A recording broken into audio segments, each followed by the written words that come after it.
پچھلے جمعۃ المبارک کو ہم نے گفتگو کا آغاز کیا امام علی مقام نواسہ رسول امام حسین رضی اللہ تعالیٰ عنہ کی حیات مبارکہ کے متعلق، جس میں 4 ادوار کا میں نے ذکر کیا کہ آپ کی حیات مبارکہ کے 4 ادوار ہیں۔ پہلا دور حضور صلی اللہ علیہ وآلہ وسلم کی ظاہری حیات کا دور، وہ تقریباً 6 سال کا عرصہ ہے، یعنی امام حسین کی زندگی کا وہ حصہ جو 6 سال آپ نے حضور صلی اللہ علیہ وآلہ وسلم کی تربیت میں گزارے۔ دوسرا دور حضرت علی شیر خدا کا شروع ہوتا ہے، وہ زمانہ حضور کے وصال مبارک کے بعد جب امام علی مقام نے اپنے والد کی زیر تربیت تقریباً 30 سال کا عرصہ امام حسین نے گزارا۔ تیسرا زمانہ امام حسین نے اپنے بڑے بھائی حضرت امام حسن رضی اللہ تعالیٰ عنہ ان کے زیر سایہ تقریباً 10 سال امام حسین نے گزارے، اور اسی کے ساتھ 10 سال کا عرصہ حضرت امیر معاویہ رضی اللہ تعالیٰ عنہ ان کے دور حکومت کے اندر آپ کا بسر ہوا، یعنی 10 سال امام حسن کی زیر سایہ اور امام حسن کے وصال مبارک کے بعد 10 سال کا عرصہ امام حسین نے اپنے بھائی کے سایہ کے اٹھ جانے کے بعد آپ نے گزارے حضرت امیر معاویہ کے دور میں۔ پھر آخری حصہ آ جاتا ہے چوتھا، وہ امام علی مقام کی شہادت کا زمانہ چند ایک مہینے کے اوپر مشتمل ہے۔ اس میں جو پہلا زمانہ تھا، پہلا دور تھا، یعنی امام علی مقام کے بچپن کا زمانہ، وہ بیان ہو چکا ہے 10 محرم کو۔ دوسرا زمانہ جو ہے یعنی امام علی مقام کی جوانی کا زمانہ، شباب کا زمانہ، اس سلسلے کی گفتگو پچھلے جمعۃ المبارک کو ایک حصہ گفتگو ہو چکی۔ آج کی گفتگو اسی کا انشاءاللہ تعالی آخری حصہ ہوگا۔ امید ہے آج کی گفتگو میں یہ معاملہ سمٹ جائے گا۔ یعنی آج ہم گفتگو کر رہے ہیں امام علی مقام امام حسین کی جوانی کے ایام، جب آپ جوان تھے، اس زمانے کے اندر جو آپ نے لڑائیوں یا جنگوں کے اندر، اسلامی لڑائیوں کے اندر آپ نے شرکت کی، اس کے متعلق آج کی گفتگو ہے۔ پچھلے جمعۃ المبارک کو میں نے عرض کیا تھا کہ یہ وہ سنہرا زمانہ ہے کہ جس کو ایک خاص مقصد کی خاطر، مذموم مقاصد کی خاطر اس دور کو چھپایا گیا ہے، بیان نہیں کیا گیا۔ اس کی بنیادی وجہ یہ ہے کہ اگر یہ عہد، یہ زمانہ بیان کیا جائے تو بہت سارے عقدے جو ہیں وہ حل ہو جاتے ہیں، اور ایک مخصوص طبقہ ہے پاکستان کے اندر، یہ پوری دنیا میں، جن کی عقیدے کی عمارت گر جاتی ہے۔ تو انہوں نے یہ سازش رچی، اور جانے انجانے میں ہمارے لوگ بھی شامل ہو گئے۔ کسی بندے نے امام حسین کی جوانی کے ایام کا ذکر نہیں چھیڑا۔ اب میں بیان کروں گا تو آپ کو اندازہ ہو جائے گا کہ یہ کتنی حساس ہے۔ تو ہم اللہ تعالیٰ کے فضل و کرم سے امام حسین کے ان ایام کا ذکر کریں گے آج کہ جو عموماً بیان نہیں کیے جاتے، یا میری نظر سے تو آج تک نہیں گزرا کہ کسی شخص نے، چاہے وہ سنی ہو یا شیعہ ہو، کسی بندے نے یہ بیان کیا ہو۔ سب سے پہلی چیز، پچھلے جمعۃ المبارک کو امام علی مقام کی ازواج کے متعلق گفتگو ہوئی تھی۔ ان میں ایک زوجہ کا ذکر رہ گیا تھا جو کہ زیادہ مشہور ہیں، شہر بانو۔ شہر بانو کے متعلق کہتے ہیں کہ یہ حضرت امام علی مقام کے جو بیٹے تھے، مشہور ہیں امام زین العابدین، ان کا نام بھی علی ہے، علی بن حسین، ان کی یہ والدہ ہیں شہر بانو۔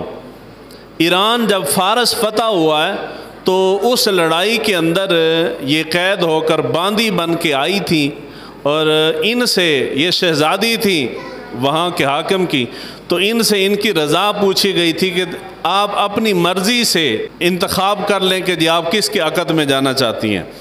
تو انہوں نے اس وقت حالات کو دیکھا تو انہوں نے انتخاب امام علی مقام امام حسین نواسہ رسول کا کیا کہ جی میں اونچے خاندان کی ہوں، تو اونچے خاندان کا ہونے کے ناطے میں پھر اونچے خاندان کے اندر شادی کروں گی۔ تو اس طرح امام حسین کے ساتھ ان کی شادی ہو گئی۔ جس سے بھی پوچھیں تو وہ یہی کہتا ہے کہ جی حضرت امام زین العابدین کی والدہ جو تھی وہ حضرت شہر بانو تھی، جبکہ حقیقت یہ ہے کہ امام عالی مقام امام حسین کی کوئی زوجہ شہر بانو نہیں تھی، آپ کی کسی زوجہ کا نام شہر بانو ہے ہی نہیں۔ تو سوال آئے گا کہ جی امام زین العابدین کی والدہ کون ہے؟ تو امام زین العابدین کی والدہ کے متعلق تاریخ خاموش ہے، بیان نہیں کیا جاتا، تاریخ کے اندر ہے ہی نہیں کہ جی آپ کی والدہ کون ہے۔ مختلف اقوال تاریخ کے اندر ملتے ہیں، مگر شہر بانو والی بات غلط ہے، یعنی شہر بانو امام علی مقام کی کوئی زوجہ نہیں۔ اس کا ذکر 9ویں صدی میں آ کے سب سے پہلے تاریخ یعقوبی اور بعض شیعہ مورخین نے ان کا ذکر کیا، اس سے قبل شہر بانو کا ذکر تاریخ کے اندر نہیں ملتا۔ تو یہ شہر بانو آل تشیع کی اپنی اختراع ہے۔ ان کے بقول وہ ذکر یہ کرتے ہیں کہ حضرت شہر بانو امام علی مقام کے ساتھ آپ کی شادی ہوئی، شادی کے بعد ان سے امام علی مقام کا ایک ہی بیٹا، ایک ہی اولاد حضرت امام زین العابدین پیدا ہوئے، تو ان کی پیدائش کے کچھ دنوں بعد حضرت شہر بانو فوت ہو گئی، یعنی بس باب ختم ہو گیا۔ اب اگر یہ مان لیا جائے، یہ ویسے ایمان کو تازہ کرنے کے لیے جملہ کہہ رہا ہوں، حالانکہ حقیقت یہ ہے کہ شہر بانو آپ کی کوئی زوجہ نہیں ہے امام حسین کی، لیکن یہ کہتے ہیں کہ جی جب ایران یا فارس فتح ہوا تھا تو اس فتح کے اندر ان فتوحات میں، مسلم فتوحات میں حضرت شہر بانو باندی بن کے یہ آئی تھی ادھر، تو ان کی شادی امام حسین کے ساتھ ہوئی۔ یہ سوال اگر کر دیا جائے کہ فارس کو فتح کس نے کیا ہے، یہ کہتے ہو کہ جی فارس کے فتح ہونے سے شہر بانو آئی تھی، شہزادی تھی، اور انہوں نے آ کے امام حسین سے شادی کی، مگر یہ سوال کہ جی فارس کو، ایران کو کس نے فتح کیا ہے؟ فارس کو، ایران کو فتح کرنے والی وہ ہستی ہے جن کو حضور صلی اللہ علیہ وآلہ وسلم اپنا ماموں کہتے تھے، اور حضور ان کے بارے میں فرماتے تھے، یعنی حضور ان سے اتنی محبت کرتے تھے، اور حضور ان کے بارے میں کہتے تھے کہ ساری دنیا کے ہر بندے کے ماموں ہیں، مگر میرے ماموں جیسا کسی کا ماموں ہو تو دکھاؤ۔ یعنی حضور اتنا ان سے پیار کرتے تھے۔ اور حضور صلی اللہ علیہ وآلہ وسلم نے بعض روایات میں، کچھ تاریخی کتابوں میں 2 اور صحابہ کا ذکر ملتا ہے، مستند روایات میں فقط ایک صحابی ہیں، سیدہ فاطمہ الزہرا کے علاوہ صرف ایک صحابی ہیں جن کو حضور صلی اللہ علیہ وآلہ وسلم نے یہ جملہ فرمایا کہ میرے ماں باپ تجھ پہ قربان ہو۔ ساری کائنات حضور کو فرماتی ہے، حضور کے متعلق کہتی ہے یا رسول اللہ ہمارے ماں باپ آپ پہ قربان ہو جائیں، لیکن قربان جاؤں اس شخص کی اس عظمت اور شان کے اوپر جس ہستی کو حضور جیسی ہستی فرمائے کہ میرے ماں باپ تجھ پہ قربان ہو جائیں۔ وہ کون ہے؟ حضرت سعد بن وقاص ہے رضی اللہ تعالیٰ عنہ، جلیل القدر صحابی ہیں، اور حضرت سعد بن وقاص رضی اللہ تعالیٰ عنہ کو یہ طبقہ جو ہے اپنی کتابوں کے اندر معاذ اللہ استغفر اللہ خود لعنتی لکھتے ہیں۔ یہ ایسے جلیل القدر صحابی کو جیڑی گل دا تانوں یقین نہ آوے، میں کتاب تھلے رکھی ہوئی ہے، اگر کوئی مسئلہ ہوگا تو ایتھے کھول کے دکھاؤں گا۔ حضرت سعد بن ابی وقاص رضی اللہ تعالیٰ عنہ کو ایسا جلیل القدر صحابی جس کو حضور فرمائے کہ میرے ماں باپ تجھ پہ قربان ہو جائیں، یہ روایت تاریخی نہیں، احادیث کے اندر ہے، سیاستہ کے اندر روایت موجود ہے۔ اس کے باوجود ایسا جلیل القدر صحابی اور جو طبقہ یہ کہے کہ یہ لعنتی ہیں، معاذ اللہ استغفر اللہ، اس کا مطلب یہ ہے کہ وہ جو حضرت سعد بن وقاص کو گالیاں دے رہے ہیں، حضرت سعد بن وقاص کا جاتا کچھ نہیں، مگر جو ایسے صحابی کو گالی دیتا ہے، اس کا مطلب یہ بات تو واضح اور صاف ہو جاتی ہے کہ اس کا ایمان کوئی کسی کھاتے میں نہیں ہے، اس کا ایمان برباد ہے۔ نہ ایسے طبقے کے ساتھ بیٹھنا چاہیے، نہ ایسے طبقے کی سننی چاہیے۔ تو ایسی جلیل القدر ہستی، اب یہ جو پورا ایک ہنگامہ، ایک کہانی، ایک افسانہ بنایا گیا ہے، اس افسانے کا بنیادی مین مقصد یہ ہے، صحابہ کرام رضوان اللہ اجمعین کی تنقیص نکالتے ہیں، صحابہ کو گالیاں دینے کا اور ان کے پاس بہانہ ہے کوئی نہیں، وہ ایک ہی بہانہ ہے، وہ بہانہ واقع کرب و بلا کا بہانہ کر کے وہ پورے اصحاب رسول کو رگڑ دیتے ہیں، ام المومنین حضرت عائشہ صدیقہ رضی اللہ تعالیٰ عنہ کے بارے میں جن کی گواہی قرآن مجید ازواج مطہرات میں سے سب سے زیادہ جس کی گواہی کے اوپر قرآن کی آیتیں نازل ہوئی ہیں وہ اما عائشہ صدیقہ یہ ہیں۔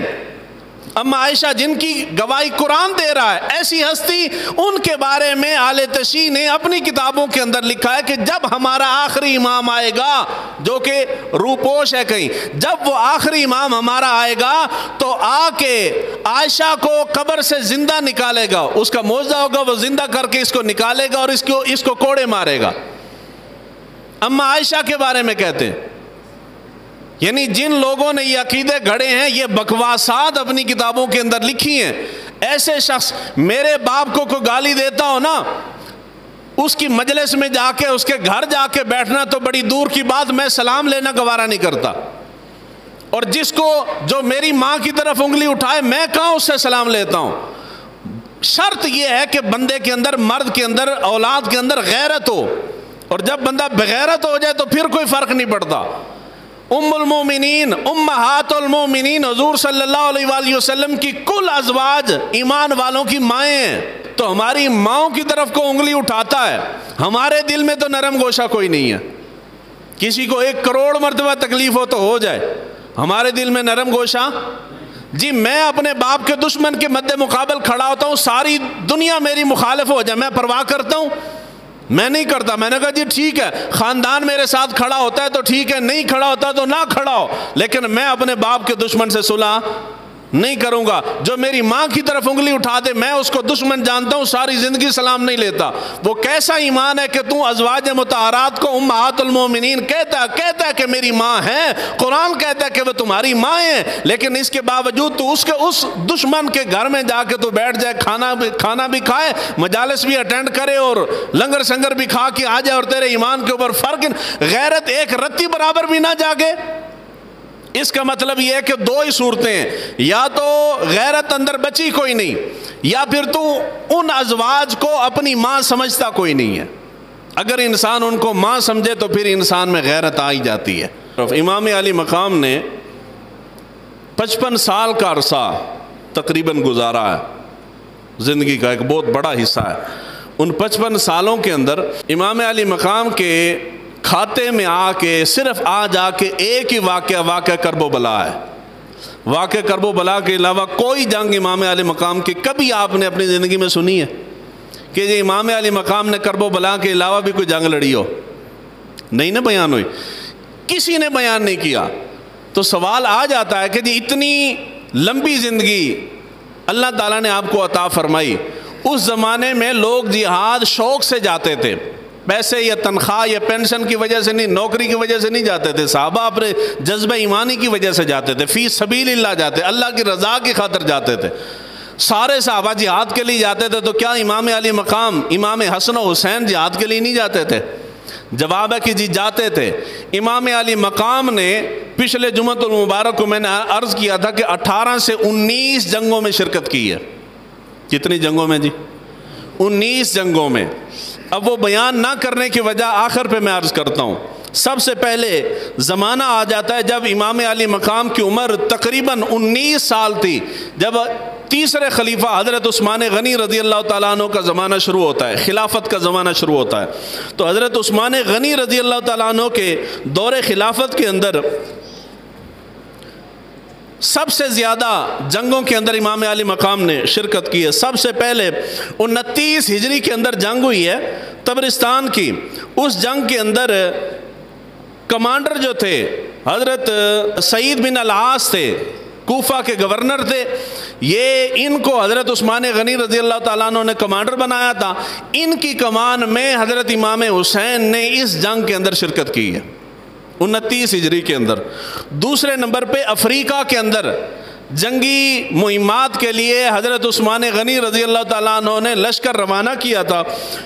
اس لشکر جرار کے اندر امام حسین نے شرکت کی، یعنی امام حسین بھی اس لشکر کے اندر شامل تھے۔ تیسرے نمبر پہ طرابلس کی جنگ تھی 30 ہجری کے اندر، یہ جنگ لڑی گئی ہے رومیوں کے خلاف حضرت عثمان غنی رضی اللہ تعالیٰ عنہ کے زمانے میں۔ اس جنگ کے اندر بھی امام حسین نے شرکت کی ہے۔ یعنی آپ اس لڑائی کے اندر مسلمانوں کی طرف سے محبت نال بول چھوڑو، اتنے پریشان کیوں ہو، مسلمانوں کی طرف سے امام حسین شامل تھے۔ چوتھے نمبر پہ آ جاتی ہے سبتلا کی جنگ۔ یہ مشہور ہے، مشہور واقعہ ہے۔ 1.5 لاکھ مد مقابل فوج تھی، اور اس 1.5 لاکھ مد مقابل فوج کے خلاف جو مسلمانوں کا لشکر تھا، اس لشکر کے اندر امام حسین بھی شامل تھے۔ حضرت عثمان غنی کا دور چل رہا ہے ابھی۔ اس کے بعد جنگ آ جاتی ہے قفصہ کی جنگ، اس میں آپ نے شرکت کی ہے۔ مشہور قلعہ تھا عجم، اس قلعے کے محاصرہ، بڑا طویل محاصرہ اس کا رہا ہے۔ امام علی مقام اس محاصرے کے اندر بھی شامل تھے۔ اور اس کے بعد حضرت عثمان غنی رضی اللہ تعالیٰ عنہ کے دور حکومت کے اندر جنگیں لڑی گئی۔ خراسان کی جنگ، قومس کی جنگ، نہاوند کی جنگ، جرجان کی جنگ، تمیسا، بحیرہ اور دہستان سمیت کثیر جنگیں حضرت عثمان غنی رضی اللہ تعالیٰ عنہ کے دور حکومت میں لڑی گئی ہیں۔ امام حسین ان جنگوں کے اندر شامل تھے، اور آخر پہ امام حضرت عثمان غنی رضی اللہ تعالیٰ عنہ کا دور کا اینڈ آتا ہے جب باغیوں نے آ کے آپ کے گھر کا محاصرہ کر لیا تھا۔ اس لڑائی کے اندر بھی امام حسن و حسین شامل تھے۔ وہ کیسے شامل تھے کہ حضرت علی شیر خدا نے اپنے دونوں شہزادوں کو حضرت عثمان غنی رضی اللہ تعالیٰ عنہ کے دروازے کے اوپر مقرر کیا تھا حضرت عثمان کی حفاظت کے لیے۔ اب یہ ساری بات آپ بتائیں کہ جی حضرت عثمان غنی رضی اللہ تعالیٰ عنہ کے دور خلافت کے اندر حضرت امام حسن و حسین جنگوں کے اندر شامل ہوتے رہے ہیں، ان کی حفاظت کی خاطر باہر پہرا دیتے رہے ہیں، یہ ساری بات بتائیں گے تو یہ عمارت دھڑام سے نیچے گر جائے گی کہ جب آپ کہتے ہیں کہ عثمان غنی نے حضرت علی شیر خدا کا حق مارا ہے۔ اس کا مطلب یہ ہے کہ حق مارا ہے۔ بھائی، سگے بھائی ہوں دو، ایک مرلہ زمین کا قبضہ کر لینا تو بھائی ساری زندگی نہیں بولتا۔ یہاں مسئلہ پوری حکومت کا ہے، پوری سلطنت خلافت کا ہے۔ اگر حضرت علی شیر خدا سمجھتے کہ عثمان نے میرے ساتھ زیادتی کی ہے اور اس نے میرا حق اس نے لے لیا، اس کا حق نہیں بنتا تھا، تو اس کی حفاظت کے لیے حضرت علی شیر خدا اپنے شہزادے حسن و حسین جنتی نوجوانوں کے سردار کو دروازوں پہ کبھی کھڑا نہ کرتے۔ ہم جس کے دشمن ہوتے ہیں ہم اس کی حفاظت کرتے ہیں؟ جی ہم سب کو 75 سالوں سے گھٹی میں شامل کرایا گیا کہ انڈیا تمہارا دشمن ہے، تو ہم انڈیا کی حفاظت کریں گے جا کے؟ ہم اس کو دشمن سمجھتے ہیں۔ تو جس کو بندہ دشمن سمجھتا ہے اس کی حفاظت نہیں کرتا، اس کے تو خوشی کے شادیانے بچاتا ہے، ٹھیک ہے مرتا ہے تو مرنے دیں۔ اس کا مطلب یہ ہے کہ جنہوں نے یہ کہانیاں گھڑی ہیں کہ یہ آپس میں دشمن تھے یا اس نے اس کا حق مارا، یہ ساری کی ساری کہانیاں ہیں، ان کا حقیقت کے ساتھ تعلق کوئی نہیں۔ دوسری مثال، آخری مثال اس دور کو سمجھنے کے لیے دیتا ہوں۔ میں سمجھتا ہوں، مثال دے رہا ہوں، حقیقت بھی یہی ہے، میں سمجھتا ہوں کہ جی پاکستان کی جو حکومت ہے یہ ناجائز حکومت ہے۔ کیا ہے جی؟ وہ بس بولیے کیا ہے جی؟ ناجائز ہے۔ جب جس حکومت کو میں ناجائز سمجھتا ہوں، میں سمجھتا ہوں کہ جی اس کی بنیاد ظلم پہ ہے، اس کی بنیاد رہزنی کے اوپر ہے، اس کی بنیاد دوسرے کا حق مارنے کے اوپر ہے، کسی کا حق مار کے انہوں نے حکومت بنائی ہے، میں سمجھتا ہوں کہ یہ کرپٹ حکومت ہے، میں سمجھتا ہوں ان کا حق نہیں بنتا تھا، میں سارے الزامات ان کو دیتا ہوں۔ ان کے تحت ان کی کمان کے اندر کوئی لڑائی میں شرکت کرنی پڑ جائے، مجھے جو بندہ ان کا مخالف ہے تو وہ کبھی شرکت کرے گا؟ جن کو میں حق ہی نہیں سمجھتا ان کی بات میں کیوں مانوں گا؟ میں نہیں مانتا جی بات ان کی۔ اگر میں ان کے حکم کو مان کے لڑائیوں جھگڑوں کے اندر، جنگوں کے اندر شرکت کرتا ہوں تو اس کا مطلب یہ ہے کہ میں ان کو غاصب نہیں سمجھتا، میں ان کی حکومت کو جائز سمجھتا ہوں، میں ان کی خلافت کو، حکومت کو تسلیم کرتا ہوں۔ امام علی مقام امام حسین نے حضرت عثمان غنی رضی اللہ تعالیٰ عنہ کے دور حکومت میں، دور خلافت میں اتنی درجنوں جنگوں کے اندر شرکت کی ہے۔ اس کا مطلب یہ ہے کہ اگر امام حسین سمجھتے کہ حضرت عثمان غنی معاذ اللہ استغفر اللہ غاصب ہیں تو وہ ان کی کمان میں بھیجے ہوئے لشکروں میں کبھی بھی شرکت نہ کرتے۔ انہوں نے شرکت کی ہے، اس کا مطلب یہ ہے کہ آپ سمجھتے ہیں کہ حضرت عثمان غنی کی خلافت درست ہے، اور اگر بامر مجبوری کہہ لیں کہ جی انہوں نے شرکت کر ہی لی تھی، تو جب ان کے اوپر مشکل وقت آیا تھا، جیسے رشتہ داروں کے اندر کسی بندے کے اوپر مشکل وقت آیا نا تو رشتہ دار سارے کے سارے کنی کترا کے تماشا دیکھتے ہیں، انجے گل ہے نا جی، اے ہون آیا نا داڑ تھلے ہون پتہ لگے گا، بڑا آکڑیا پھردا سی، ساڈی گل نہیں سی سندا۔ جب اپنے کے اوپر کوئی مشکل وقت آ جاتا ہے تو رشتہ دار قریبی شریک جو ہیں وہ بیٹھ کے تماشا دیکھتے ہیں۔ اگر ان کے دل میں کوئی اس قسم کی بات ہوتی اہل بیت کے دل کے اندر، تو حضرت عثمان غنی کے اوپر جب مشکل وقت آیا تو یہ بیٹھ کے سائڈ پہ تماشا دیکھتے، کبھی بھی ان کا دفاع نہ کرتے۔ انہوں نے دفاع کی، اس کا مطلب یہ ہے کہ وہ دل سے صاف تھے۔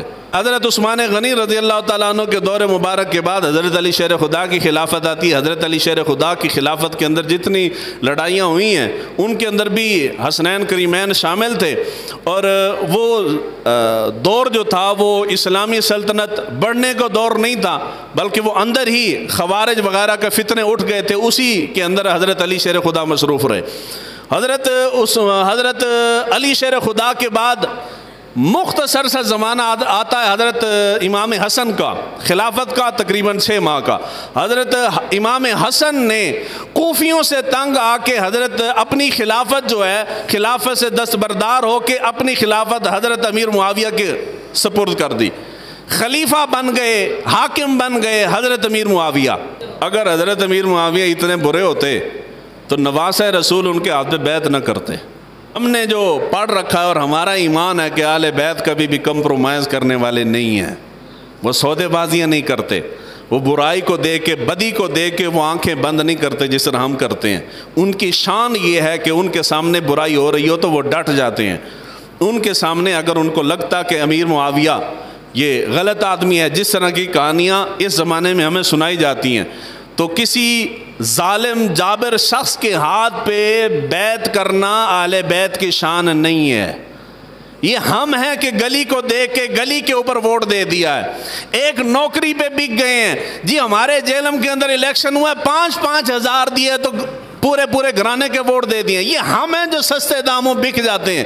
انسان بک جائے، چاہے لاکھوں میں بکے یا ہزاروں میں بکے، ایک مرتبہ بندہ بک جائے تو اس کی حیثیت ٹکے جتنی رہ جاتی ہے۔ ہم بکتے ہیں مگر اہل بیت نبوت کبھی بھی بکتے اور بکنے والی نہیں، ان کی شان ہی نہیں بکنا، تو وہ نہیں بکے۔ اگر وہ سمجھتے کہ امیر معاویہ کی حکومت درست نہیں ہے، امیر معاویہ غلط انسان ہے، یا جس طرح کے الزامات امیر معاویہ کے اوپر لگائے جاتے ہیں، تو علی کا بیٹا کبھی بھی حضرت امیر معاویہ کے ہاتھ میں بیعت نہیں کرتا۔ آپ نے بیعت کر دی ہے، اس کا مطلب یہ ہے، یہ آج تک، اس زمانے میں نہیں، آج تک اور قیامت تک تکلیف برقرار رہے گی۔ یہ جو امام نکالتے ہیں اپنے، کتنے امام جی؟ 12 امام اور 14 معصوم، ان 14 میں سے بھی اور ان 12 میں سے بھی نسل حسن میں سے کوئی ایک امام دکھا دے۔ انہوں نے جتنے امام اپنے بنائے ہیں وہ سارے کے سارے نسل امام حسین میں سے، امام حسن کی نسل میں سے کوئی ایک امام نہیں ہے۔ تمہیں تکلیف کیا امام حسن سے؟ یہی تکلیف ہے، عقیدے کی عمارت گر جاتی ہے۔ اگر ان کی نسل میں سے کرو بلا سے بیان کریں گے تو کہیں گے کہ جی صرف ایک شہزادہ آیا تھا، حالانکہ ایک نہیں آیا تھا، 2 آئے تھے واپس۔ امام حسن کا بیٹا بھی آیا، امام حسین کا بیٹا بھی آیا۔ آپ نے اپنے عقیدے کی عمارت کھڑی کی تو صرف نواسہ رسول امام حسین کے اوپر کہ جی امام حسین کی نسل سے فلاں فلاں امام آئے گا، تو امام حسن کے حضور کے نواسے نہیں ہیں۔ تمہارے 12 معصوم ہو گئے، یہ 14 معصوم ہو گئے، وہ سارے کے سارے نسل حسین میں سے، نسل حسن میں سے امام کیوں نہیں ہے تمہارا؟ کیا ان کی نسل نہیں چلی؟ اس زمانے میں جتنے سادات ہیں، کوئی سید حسینی ہوتا ہے، کوئی سید حسنی ہوتا ہے۔ اس کا مطلب یہ ہے کہ جس طرح امام حسن کی نسل چلی ہے، اسی طرح امام حسین کی بھی نسل چلی ہے۔ اہل بیت سے محبت کے دعوے میں اگر سچے ہوتے تو پھر دونوں طرف سے امام رکھتے، مگر دعوے میں جھوٹے ہیں، اس لیے امام ایک طرف سے رکھا ہے، دوسری طرف سے نہیں رکھا۔ تکلیف کیا ہے؟ تکلیف یہی ہے کہ جن کو ساری زندگی انہوں نے گالیاں دی ہیں، نواسہ رسول امام حسن نے، امام حسین کے بڑے بھائی نے اسی کے ہاتھ کے اوپر بیعت کر لی ہے۔ یہ بات ہضم آج تک نہیں ہوئی، 14 صدیاں گزر گئی ہیں۔ تو یہ جنگیں تھی حضرت عثمان غنی کی۔ حضرت عثمان غنی رضی اللہ تعالیٰ عنہ کے بعد دور حکومت آتا ہے حضرت امیر معاویہ کا، اور وہ جملہ جو میں نے پہلے عرض کیا، اگر وہ سمجھتے ہیں کہ ان کی حکومت درست نہیں ہے تو حضرت امام حسین کبھی بھی حضرت امیر معاویہ کے دور حکومت میں لڑی جانے والی جنگوں کے اندر شرکت نہ کرتے۔ اس کا مطلب یہ ہے کہ حسن و حسین سمجھتے ہیں کہ امیر معاویہ کی حکومت درست ہے، 14 صدیوں بعد آ کے کوئی بکواس کرے تو وہ بکواس کرنے والا لعنتی ہے۔ اہل بیت یہ نہیں سمجھتے کہ ان کی حکومت غلط ہے۔ اگر حکومت غلط ہوتی تو حضرت حسن و حسین ان کے خلاف علم بغاوت بلند کرتے، مگر انہوں نے نہیں کیا۔ حضرت امیر معاویہ کے دور حکومت میں سب سے پہلی جنگ لڑی گئی حضرت امیر معاویہ کے عہد میں۔ عقبہ بن نافع الفاری کی کمان میں حضرت امیر معاویہ نے ایک لشکر ترتیب دیا جو افریقہ جہاد کرنے کے لیے گیا، افریقہ کو فتح کرنے کے لیے نکلا تھا۔ اس لشکر کے اندر امام حسین شامل تھے۔ اب ساری جنگوں کی تفصیل جس طرح واقع کرب و بلا بیان کیا جاتا ہے اس طرح میں کر نہیں سکتا، میں صرف نام بتا رہا ہوں۔ اس لشکر میں امام حسین شامل تھے، اور کون بھیج رہا ہے؟ حضرت امیر معاویہ بھیج رہے ہیں۔ اس کا مطلب یہ ہے کہ جس طرح حسن نے امیر معاویہ کو درست سمجھایا، حسین بھی حضرت امیر معاویہ کو۔ اس کے بعد روم کی طرف حضرت امیر معاویہ نے لشکر روانہ کیا تھا، اس میں بھی حضرت امام حسین شامل تھے۔ اور آخری بات بڑی تکلیف دہ ہے، حیران کن بات ہے جو ہضم نہیں ہوتی ہمیں، وہ جو پچھلے جمعۃ المبارک کو میں نے جملہ کہا تھا نا، اس کے پیچھے بڑی طویل محنت ہے، بڑا غور و خوض اور تحقیق کے بعد میں نے ایک جملہ بولا تھا۔ وہ جملہ کیا تھا کہ جب تم کہتے ہو کہ یزید لعنتی ہے، یزید زانی ہے، یزید شرابی ہے، یزید کتے لڑاتا ہے، یزید نماز کا تارک ہے، یہ جتنے عیب گناتے ہو درست ہیں سارے، یہ سارے جی درست ہیں، مگر کب درست ہیں؟ یہ واقعہ کرب و بلا کے بعد درست ہیں۔ کرب و بلا کے بعد لعنت فلاں امام نے لعنت کا قول کہا ہے، فلاں نے نہیں کہا، یہ سارے اقوال ٹھیک ہیں، مگر سوال یہ ہے کہ یہ اماموں نے لعنت کب کی ہے؟ واقعہ کرب و بلا کے بعد کی ہے۔ اگر پہلے کرتے تو اس کا مطلب یہ ہوتا کہ وہ پہلے سے زانی تھا، اگر پہلے کرتے تو معلوم ہوتا کہ پہلے سے شرابی تھا، پہلے سے بدکار اور فاسق شخص تھا، پہلے نہیں کیا بعد میں کیا ہے۔ اس کا مطلب یہ ہے کہ وہ واقع کرب و بلا اس کو لے ڈوبا ہے، جس طرح کہتے ہیں جی مشرف کو لال مسجد لے ڈوبی تھی۔ ہر حکمران کوئی نہ کوئی غلطی کر بیٹھتا ہے اور وہ غلطی اس کو لے ڈوبتی ہے۔ تو یزید کو واقع کرب و بلا، شہدائے کرب و بلا کا خون لے ڈوبا، یہ اس کے بعد کا پارٹ ہے۔ پہلے کا پارٹ کیا ہے کہ پہلے کے پارٹ کے اندر یہ ہے کہ یزید کے اندر کوئی برائی نہیں تھی سوائے ایک برائی کے۔ پچھلے جمعۃ المبارک کو میں نے کہا تھا، کسی کو یاد ہے؟ گانے سنتا سی، کی کرتا سی جی؟ صرف گانے سنتا تھا، صرف ایک برائی۔ اور میں نے جملہ کہا تھا، مجھ سے کئیوں نے پوچھا جی وہ کو دلیل بھی تو ہوئے گی نا، تو یہ دلیل دے رہا ہوں، اتنی بڑی دلیل ہے، بخاری سے دے رہا ہوں۔ اس سوتے تھے حوالہ کوئی نہیں ہو سکتا نا، بخاری تو ہوتے کوئی حوالہ نہیں نہ ہو سکتا۔ حضرت امیر معاویہ رضی اللہ تعالیٰ عنہ کے زمانہ مبارک کے اندر ایک جنگ لڑی گئی قسطنطنیہ کے اندر، ترکی کے اندر لڑی گئی ہے۔ کہاں جنگ لڑی گئی ہے؟ اس کی فنی حیثیت پہ نہیں جاتا کہ اس جنگ کو لڑنے والوں کے لیے حضور صلی اللہ علیہ وآلہ وسلم نے کیا کیا بشارات دی ہیں، وہ چھوڑ دیں، وہ معاملہ ہی سارا ایک سائڈ پہ ہے۔ قسطنطنیہ کے اندر اس کی فتح کے لیے حضرت امیر معاویہ نے لشکر بھیجا تھا، اس لشکر کا کمانڈر ان چیف یزید تھا۔ کمانڈر کون تھا؟ بخاری سے حوالہ دے رہا ہوں، جس کو مسئلہ ہو تو گانا مینوں نہیں کرنیاں، جنہوں نے لکھے ہو دے جانا ہے، میں تو ناقل ہوں نا، نقل کر رہا ہوں، اور اگر حوالہ غلط ہو تو پھر ذمہ دار ہوں۔ میں کہہ رہا ہوں جی بخاری میں، اگر بخاری میں نہ ہو تو پھر میں ذمہ دار ہاں، تو جب بخاری سے نکل آئے تو پھر میرا کوئی قصور نہیں، پھر جنہوں نے لکھے اگر قصور ہے تو انہوں دا ہوئے گا۔ حضرت امیر معاویہ رضی اللہ تعالیٰ عنہ نے ایک لشکر بھیجا قسطنطنیہ کی فتح کے لیے، اور اس لشکر کی کمان جو ہے وہ یزید کو دی۔ صرف یہ بات عام نہیں ہے، اس سے اگلا جملہ عام ہے۔ اس لشکر کے اندر جلیل القدر صحابہ موجود تھے، کمان اوپر یزید کی تھی۔ اگر صحابہ سمجھتے کہ یزید زانی اور شرابی اور بد کردار اور لعنتی شخص ہے تو کوئی بھی جلیل القدر صحابہ میں سے یزید کی کمان میں جہاد کے لیے جاتا؟ انہوں نے انکار کر دینا تھا، انہوں نے کہا نا جی اسی نہیں جانتے، چلو مان لیتے ہیں، تمہاری بات مانتے ہیں کہ جی چلو صحابہ معاذ اللہ ظفر اللہ کمپرومائز کر جاتے تھے، ڈر جاتے تھے۔ اس لشکر یزید کی کمان میں لڑی جانے والی جنگ کے اندر اہل بیت کے بندے شامل تھے۔ حضور صلی اللہ علیہ وآلہ وسلم کے چچا عباس کے بیٹے حضرت عبداللہ بن عباس امام حسن و حسین سے بڑے ہیں، ان کو سمجھانے والے جب کرب و بلا کی طرف نکلے تھے امام حسین، تو حضرت عباس نے جا کے سمجھایا تھا کہ ایک کم نہیں کرنا، تسی نہ نکلو. حضرت عبداللہ بن عمر نے سمجھایا تھا.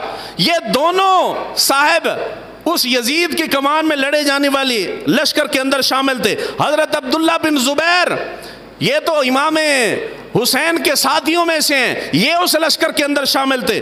حضرت ابو ایوب انصاری رضی اللہ تعالیٰ عنہ میزبان رسول جیسی جلیل القدر ہستی اس لشکر کے اندر شامل تھی. اور آخر پہ حضرت امام حسین بھی اس لشکر میں شامل تھے. کس لشکر میں؟ یہ سارے صحابہ اس لشکر میں شامل ہیں جو حضرت امیر معاویہ کے دور میں یزید کی کمان میں بھیجا گیا ہے. امام حسین نے بعد میں یزید کے خلاف علم بغاوت بلند کیا ہے. اگر یزید کو وہ سمجھتے کہ یہ بد کردار بندہ ہے تو اس کی کمان میں جہاد کرنے کے لیے جاتے؟ جی میں سمجھتا ہوں کہ جرنیل زانی اور شرابی ہیں پاکستان کے, تو ان کی کمان میں جہاد کرنے کیوں جاؤں گا؟ جاؤں گا میں؟ جی نہیں, میں نہیں جاؤں گا. جی مجھے مسئلہ ہے, مجھے اختلاف ہے ان سے, لیکن جب میں سمجھوں گا کہ یہ نہیں, زانی شرابی نہیں ہے, یہ ٹھیک ہیں, تو پھر میں ان کی کمان میں لڑائی لڑنے میں, جنگ کرنے میں مجھے کوئی مسئلہ نہیں. اور بات یہاں تک ختم نہیں ہوئی, اگلا جملہ زیادہ حساس ہے. وہاں جنگ لڑی گئی. جنگ دوران جنگ حضرت میزبان رسول حضرت ابو ایوب انصاری رضی اللہ تعالیٰ عنہ وصال فرما گئے, شہید ہو گئے. کیا ہو گئے جی؟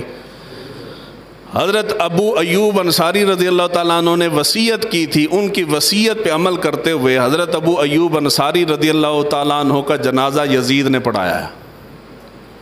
کن نے پڑھایا؟ ایک باری پیار نہ لاکھو, پتہ لگا تو سمجھ آئی گال دی. یزید پڑھایا ہے. میں آپ کا امام ہوں نا محلے کا, اور میرے اندر کوئی عیب آپ دیکھ لیں, اللہ نہ کرے خدا نہ خواستہ کہ میں زنا کرتا ہوں, میں شراب پینا شروع کر دوں, آپ کو پتہ چلے جی ساڑھے استاد شراب پیندے نے, تو اسی میرے پیچھے نماز پڑھو گے؟ حالانکہ ساڑھے کو گال بھی نہیں ہوندی, تاں بھی تو اسی پیچھے نماز پڑھنا چھڑ دیں دیو.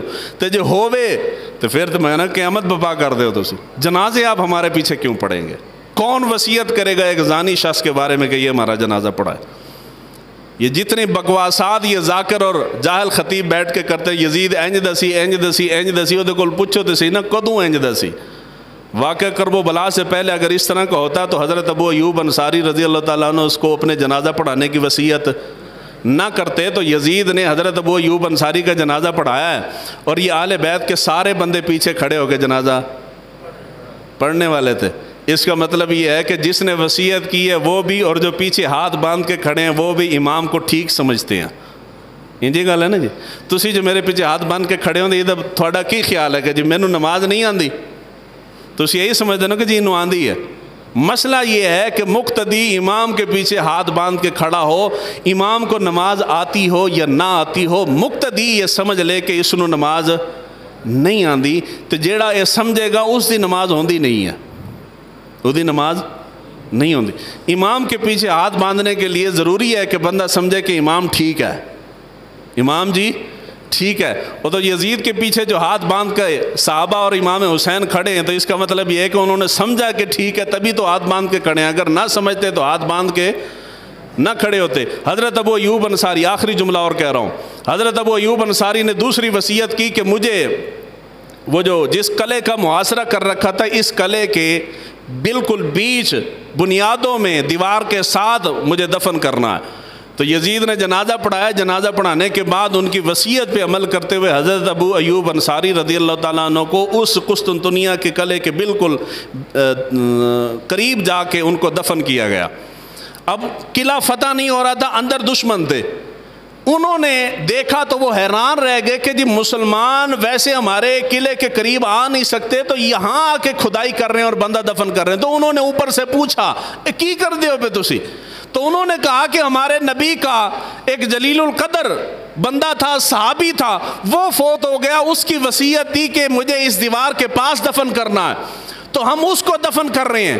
تے اتے جڑے کھڑے سن انہاں آکھیا کہ تھانوں کی ساڑے بارے گمان ہے, تسی دفنا کے جاؤ گے, راتی اسی میت کڑ کے سڑ دینی ہے, دونوں لبنی کوئی نہیں. وہاں پہ یزید نے کھڑے ہو کے دھمکی دی ہے. کنے دھمکی دی تھی؟ یزید نے اور سامنے اہل کتاب رومی تھے. یزید کو جب اس نے کہا نا کہ ہم تمہارے اس بندے کی میت نکال کے پھینک دیں گے, قبر کا ملی و میٹ اور نشان بھی مٹا دیں گے, یزید نے کہا کہ اگر تم نے اس بندے کی باڈی کو ہاتھ لگایا تو مجھے اللہ کی عزت کی قسم ہے ہماری اسلامی حکومت کے اندر کہیں بھی تمہارے گرجے کے اندر گھنٹی نہیں بجنے دوں گا. تاریخ کہتی ہے کہ جب یزید نے دھمکی لگائی تو آگے سے سہم گئے. وہ دن اور آج کا دن جب تک قسطنطنیہ فتح نہیں ہوا کسی نے بھی حضرت ابو ایوب انصاری کی قبر کو جا کے ہاتھ لگانے کی ہمت نہیں کی. کیوں؟ اس لیے کہ اس وقت یزید ٹھیک تھا. کی سی یزید؟ ایک بار آنکھوں تو صحیح کی سی. تسی آنکھو گے نا تو نال تسی بھی پھنس جاؤ گے, ان تک اللہ میں پھنساں گا. آنکھیں گے جی تو سارے سوڈیا لے کے اندر سن ٹھیک سے. تو بتدریج برائی آتی ہے. کوئی بھی بچہ, کوئی بھی بندہ ماں کے پیٹ سے برا بن کے نہیں آتا. آہستہ آہستہ معاشرہ, ماحول, صحبت کا اثر ہوتا ہے, اس کے اندر خرابیاں پیدا ہو جاتی ہیں. نحوست اترتی ہے بندے کے اندر, خرابیاں پیدا ہو جی نحوست اس کے اوپر اتری, ماحول خراب ملا, سنگت صحبت غلط تھی اور عوامل شامل ہوئے, یزید کے اندر یہ بدبختیاں پیدا ہو گئیں. مگر ابتدا میں وہ ٹھیک تھا. جب ٹھیک تھا تو حضرت امیر معاویہ نے اس کو اپنی مسند پہ بٹھا دیا ہے. ایک بندے کو یہاں سوڈی میں سے یا باہر سے کوئی بندہ میں لے کے آتا ہوں, اس کو اپنے مسلح پہ امامت کے لیے کھڑا کر دیتا ہوں. جب میں نے کھڑا کیا تب وہ ٹھیک تھا. میرے جانے کے بعد سال 2 سال کے بعد اس کے اندر خرابیاں آ جاتی ہیں, کوئی ایسا شرعی نقص پیدا ہو جاتا ہے. آپ مجھے گالیاں دیں گے, مینو گالاں کٹو گے جی, کو میرا کی قصور ہے؟ جب میں نے کھڑا کیا تب تو ٹھیک تھا نا, بعد میں خراب ہو گئے تو اس میں میرا کیا قصور ہے؟ بھائی حضرت امیر معاویہ نے یزید کو تخت پہ بٹھایا تو یزید ٹھیک تھا. کیا تھا جی؟ ٹھیک تھا. بعد میں خراب ہو گئے تو ان کا کیا قصور ہے؟ کیوں گالیاں نکالتے ہو؟ اجی صحابہ نے بیعت کی تھی, تو جب صحابہ نے بیعت کی تھی تو ٹھیک تھا. وہ جب مسند پہ بیٹھے تو ٹھیک تھا, کوئی عیب ایسا نہیں تھا شرعی طور پہ. شریعت کہتی ہے, حدیث مبارکہ ہے, حضور صلی اللہ علیہ وآلہ وسلم نے فرمایا حاکم وقت کے خلاف تم تب تک تلوار نہیں اٹھا سکتے جب تک کہ اس کے اندر تم کھلا کفر نہیں دیکھ لیتے.